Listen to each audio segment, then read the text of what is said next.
धन्य शिवाजी शुर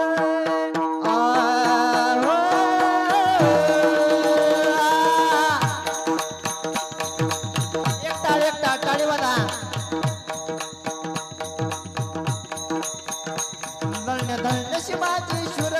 धन्य शिवाजी शुर पराक्रमी पार केले जर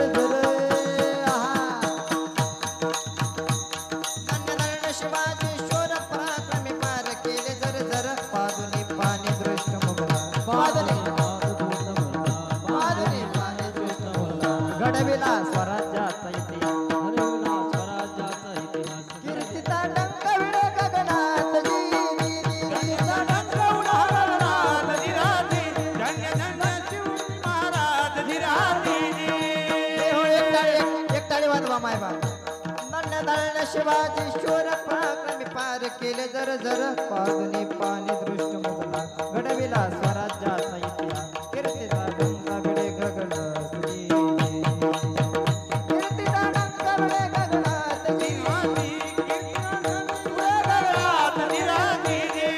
छत्रपती शिवाजी महाराजांचा जन्म झाला शिवनेरी या किल्ल्यावरती छत्रपती शिवरायांचा जन्म झाला मायबा जन्म झाल्यानंतर सर्वात आनंदाचं वातावरण निर्माण झालं सर्वांना आनंद झाला अरे छत्रपती शिवराय जन्माला आले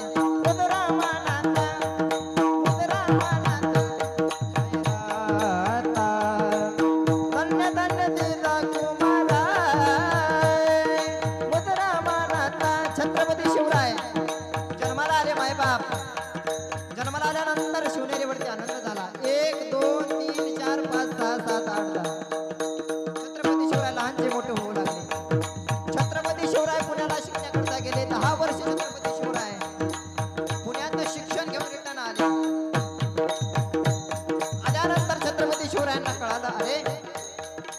आपल्या स्वराज्यामध्ये माझी आई आणि बहीण आनंदात नाही असं समजल्यानंतर जिजामातेकडे बघितल्यानंतर आई साहेब तुम्ही काय इतक्या दुःखी आहात असं म्हणल्यानंतर आई साहेब सांगते दादा अरे राधा ज्या स्वराज्यामध्ये आपण राहतो ना ज्याला तू स्वराज्य म्हणतोस ना आणि या स्वराज्यामध्ये काय काय काय काय घडलंय तुला माहित आहे का रे असं म्हणल्यानंतर जिजामाता सांगता अरे कालची गोष्ट राधाच्या नावाच्या पाटलाने एका मुलीला उचललं अब्रूची माती केली हे आपल्या स्वराज्यात घडतंय असं बघून मी कशी आनंदित असणार हे हो असं बघून मी कशी आनंदित असणार असं म्हटल्यानंतर राजांना वाईट वाटतं अरे माझ्या स्वराज्यामध्ये आपल्या स्वराज्यामध्ये माझी आई बहीण सुरक्षित नसेल तर काय करायचं स्वराज्य सर्व तरुणांना माझी विनंती आहे आपण सर्वजण म्हणतो भारत माता देश आहे या देशावरती माझे प्रेम आहे त्याचे सर्व माझे बहीण आहे अरे पण जर या स्वराज्यामध्ये दिवसा डवळे जर एखाद्या तरुणीवरती हात उचलत असेल एखाद्या आईवरती कोणी काही उचलत असेल तर कसलं स्वराज्य हेच आपल्या छत्रपती शिवरायांनी शिकवलं का शिवाजी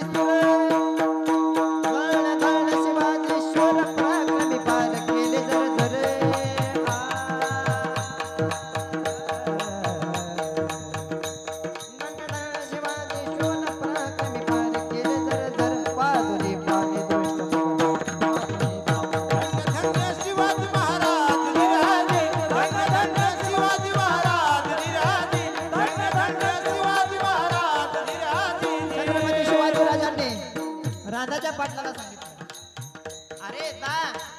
पाटलाला उचला पाटलाचा चौरंग करा पाटलाचा चौरंग करा आणि त्याला येशीमध्ये टांगा कळू द्या प्रत्येकाला एका मावळ्याने विचारलं अहो राधा पाटलाला आपण येशीमध्ये